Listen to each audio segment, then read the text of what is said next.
बिस्मिल्लाहिर्रहमानिर्रहीम। अस्सलाम वालेकुम। आज 9 नवंबर बरोज़ बुध हम बात करेंगे इमरान खान के हवाले से पेशावर हाई कोर्ट के 2 रुकनी बेंच का, डिवीजन बेंच का बड़ा अहम फैसला सामने आ गया है। अच्छा, ये फैसला उस वक्त आया है जब बहुत ज़्यादा ज़रूरत थी, क्योंकि लॉन्ग मार्च एहतजाज जारी था, दफ़ा 144 नाफिज था। दफ़ा 144 में इमरान खान के खिलाफ भी 2-3 मुकदमात पहले भी दर्ज हो चुके हैं।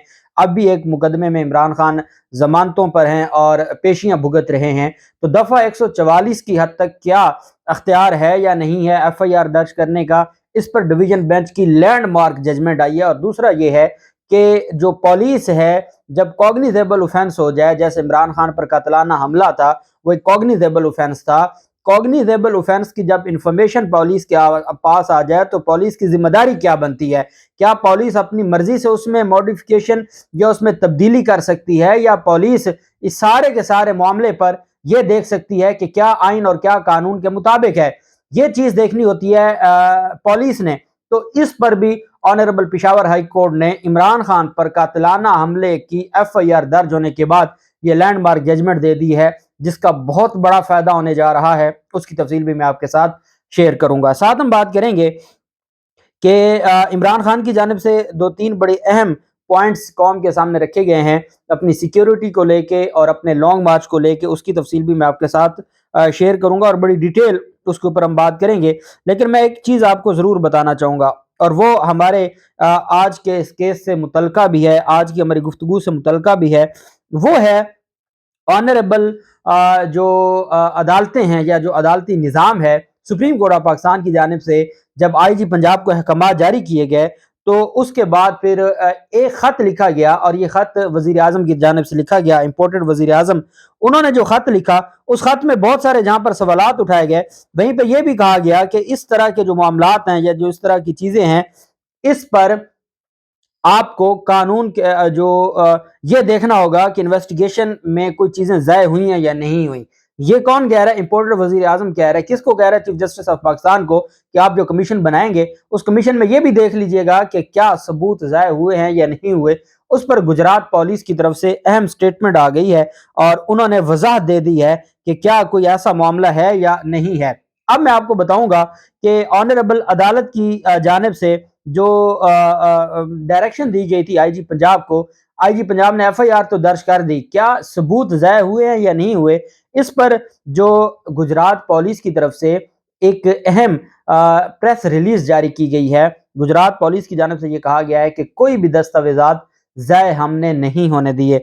उनकी जानिब से कहा गया कि जैसे ही वकूआ हुआ, और ये मैंने आपको बताया था कि रपट दर्ज होती है, जब रपट दर्ज हो जाए वकूआ के मौके पर या वकूआ के टाइम, तो वो बहुत अहम होती है और वो डिले को फिर दुरुस्त कर लेती है। वो डिले अगर रपट दर्ज हो जाए, फिर डिले का इशू नहीं रहता। ये आप एक कानूनी नुक्ता है। डिले इशू वहां करता है जहां पर एक प्राइवेट वकूआ हुआ है, उस प्राइवेट वकूआ में कोई आम आदमी था, कोई आम जो इस तरह का शख्स था, इंडिविजुअल्स का कोई मामला था, और उस बुनियाद पर एक केस चला जाता है अदालत में, और अदालत कहती है आपने तो 10 दिन के बाद एफआईआर दर्ज करवाई, तो वहां पर डिले आएगा, क्योंकि उस डिले में कोई पहले रपट नहीं दर्ज हुई थी। कोई ऐसी पुलिस के पास दस्तावेज नहीं थी कि आफ्टर द अकरेंस वो रपट दर्ज की गई। यहाँ पर रपट दर्ज की गई है, और इस रपट की बड़ी अहमियत होती है। जो अगर इमरान खान जो पाकिस्तान तहरीक इंसाफ सुप्रीम कोर्ट जा रही है, और ये भी मैं आपको बताऊंगा कि वो इस केस को लेकर सुप्रीम कोर्ट जा रही है, इस एफआईआर को लेकर, तो उसमें क्या फायदा देगी। पहली चीज कि थाना सिटी वजीराबाद में रोजनामचा दर्ज हुआ। जितने भी मजरूबान हैं, जो जैसे इमरान खान थे या बाकी जितने भी जख्मी थे, तमाम के मेडिको लीगल सर्टिफिकेट बनवाए गए हैं। आप जानते हैं जिना हॉस्पिटल की जो सरकारी जो एमएलसी बनाने वाली टीम है, वो गई थी मौके पर, उन्होंने वहां पर तमाम जख्मियों को देखा और उसके बाद एमएलसी बने। दूसरी अहम चीज है कि मेडिको लीगल सर्टिफिकेट भी बन चुका है। तीसरा यह है कि पोस्टमार्टम भी हो चुका है। जो ये कह रहे थे कि पोस्टमार्टम नहीं हुआ, मैंने आपको बताया था एफआईआर में भी दर्ज था, बाकायदा पोस्टमार्टम हुआ है, और मुअज्जम का पोस्टमार्टम रिपोर्ट भी पुलिस ने कहा कि हमने हासिल कर ली है। पुलिस का कहना है कि पंजाब फोरेंसिक टीमों ने बर वक्त पहुंचकर वकूआ से शवाहिद जमा किए। पूरे क्राइम सीन को ताहाल मुकम्मल महफूज रखा जा रहा है ताकि शहादत ज़ाय ना हो। پولیس نفری وہاں پر 24 گھنٹوں سے تعینات ہے جو وقوع کی حفاظت کر رہی ہے، اور اس وجہ سے ان کا کہنا ہے کہ جو یہ کہا جا رہا ہے کہ شواہد بر وقت اکٹھے نہ کرنے یا ضائع کرنے کی جو باتیں ہیں وہ درست نہیں ہیں۔ وقوع میں دیکھیں 3-4 چیزیں ہی ہیں جو کیس سے ریلیٹڈ ہیں، باقی تو پھر کون منصوبہ ساز تھا، کون اس کو دیکھ رہا تھا، کون تھریٹ کر رہا تھا، کون کیا بات کر رہا تھا، وہ تو جو ابیٹمنٹ میں آئے گا نا 109 میں کہ کون کون اس میں ملوث تھا، جو عمران خان جن لوگوں پہ الزام لگا رہے ہیں۔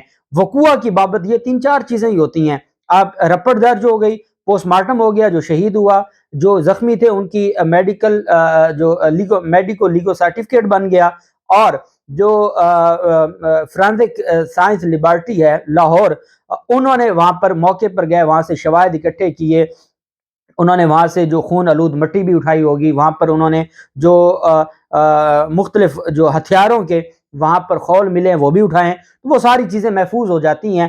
اس وجہ سے الٹیمیٹلی جس دن ایف آئی آر درج ہوگی عمران خان کی، یا جس دن پرائیویٹ کمپلینٹ فائل ہو جائے گی، تو یہ چیزیں قوم کے سامنے آ جائیں گی اور انشاءاللہ یہ پھر اس کیس کو مضبوط کریں گی۔ دوسری طرف عمران خان کی جانب سے جو سٹیٹمنٹ دی گئی ہے، یہ ایک انٹرنیشنل میڈیا کے ساتھ گفتگو کرتے ہوئے اور ایک انٹرویو دیتے ہوئے عمران خان نے کہا کہ میرے قتل کا منصوبہ بنانے والے لوگ انتہائی طاقتور ہیں۔ عمران خان نے کہا کہ مجھ پر حملہ کرنے والے اتنے طاقتور ہیں کہ بلٹ پروف کا بھی کوئی فائدہ نہیں، وہ اڑانے کے لیے کوئی دوسرا طریقہ نکال لیں گے، ان کے پاس بہت طریقے ہیں اور وہ بلٹ پروف کے محتاج نہیں ہیں۔ انہوں نے کہا کہ حملے کے ذمہ دار خود بھی حملے کی آڑ میں چھپنا چاہ رہے ہیں، حملہ کرنے والے ملزم کی مذہبی جنونیت چھوڑ دیں، لگتا یہی ہے کہ وہ تربیت یافتہ تھا۔ عمران خان نے کہا کہ جب ہم نے پتہ کروایا تو بہت سے حقائق سامنے آئے، وہ شخص تو کبھی مسجد میں نہیں گیا تھا، وہ مذہبی جنونی نہیں تھا، بلکہ وہ تربیت یافتہ تھا، اس کی فائرنگ سے لگ رہا ہے کہ وہ تربیت یافتہ تھا۔ عمران خان نے کہا کہ عوام میں شعور کا جن بوتل سے باہر آ چکے، اسے دوبارہ بوتل میں بند نہیں کیا جا سکتا۔ انقلاب کے دو ہی راستے ہیں، ایک راستہ پرامن اور بیلٹ کے ذریعے ہے، اور دوسرا راستہ وہ ہے جس میں معاملات سب کے ہاتھ سے نگل جائیں گے۔ اگر خونی انقلاب آتا ہے جیسے ایران میں آیا تھا تو پھر سمت کا تعین نہیں کیا جا سکتا۔ ہم سب کی دعائیں ہیں کہ ملک میں خونی انقلاب نہ آئے۔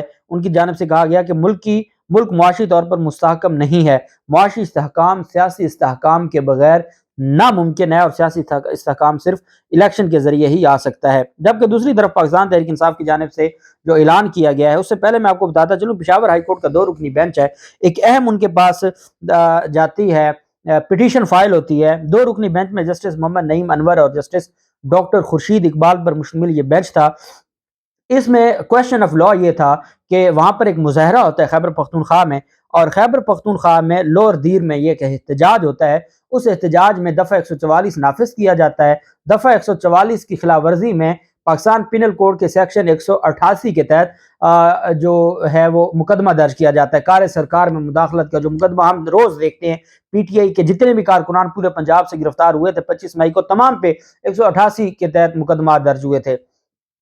144 دفعہ نافذ کر کے جو احتجاج کرے گا، جیسے اسلام آباد میں اس وقت 144 ہے، جو احتجاج کرے گا وہ پکڑا جائے گا۔ اس کو کہا ہے کہ اس کی قانونی حیثیت کیا ہے۔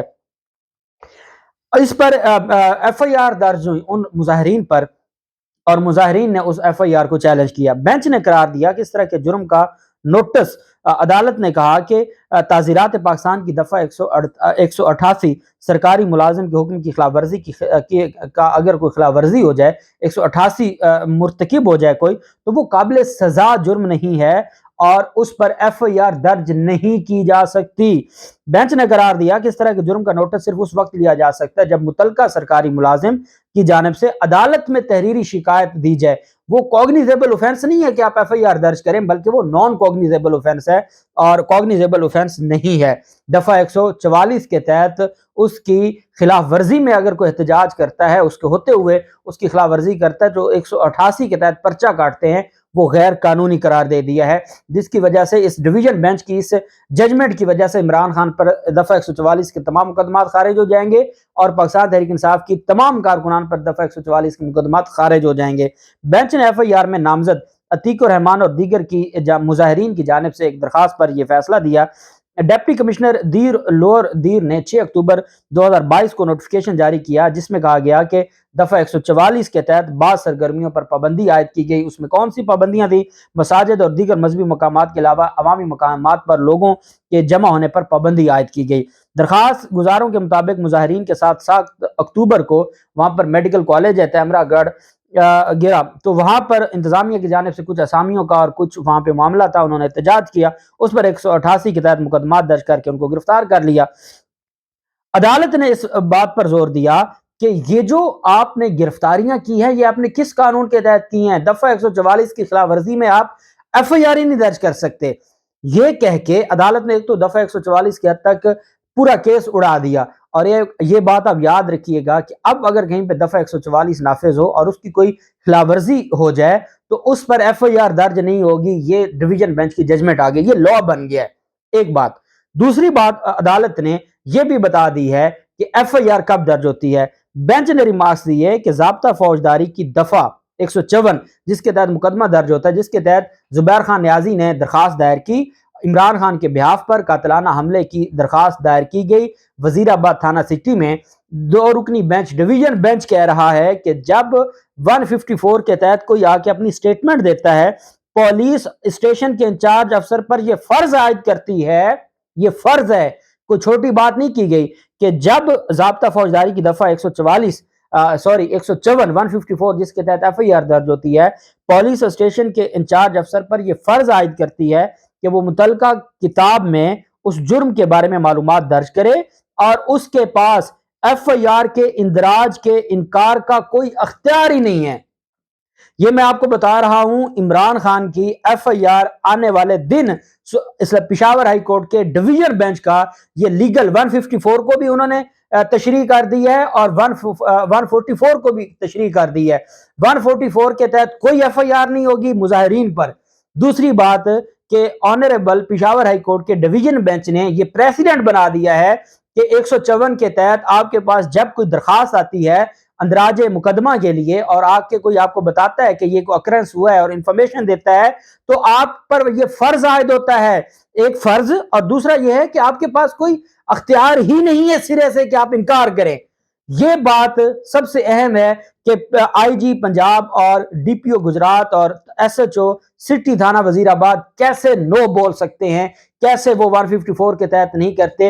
ये वो जजमेंट है। आज मेरी बात याद रखिएगा, जब इमरान खान की एफआईआर दर्ज होनी है इस जजमेंट की बुनियाद पर होगी। ये फ्रेश जजमेंट है, एक दिन पहले की, और इन दोनों पीटीआई से रेलिवेंट है, 144 भी और 154 भी। ऑनरेबल अदालत ने कहा कि ये इंचार्ज अफसर पर ये फर्ज आयद करती है कि वो मालूमात दर्ज करे और उसके पास एफआईआर के इंदराज से इनकार का कोई अख्तियार ही नहीं है। बात खत्म हो जाती है। और साथ ही पाकिस्तान तहरीक इंसाफ ने, और ये जजमेंट्स मैंने पाकिस्तान तहरीक इंसाफ की क़यादत को भिजवा दी हैं, और पाकिस्तान तहरीक इंसाफ अब सुप्रीम कोर्ट ऑफ पाकिस्तान जा रही है। जो रिटन ऑर्डर आ गया है, तहरीरी फैसला आ गया है और उसकी तौहीन में आईजी पंजाब के खिलाफ जा रहे हैं। जो भी तफसीलात होंगी आपके साथ शेयर करते रहेंगे। अल्लाह पाक पाकिस्तान का हामी व नासिर हो। बहुत शुक्रिया। अल्लाह हाफिज़। पाकिस्तान जिंदाबाद।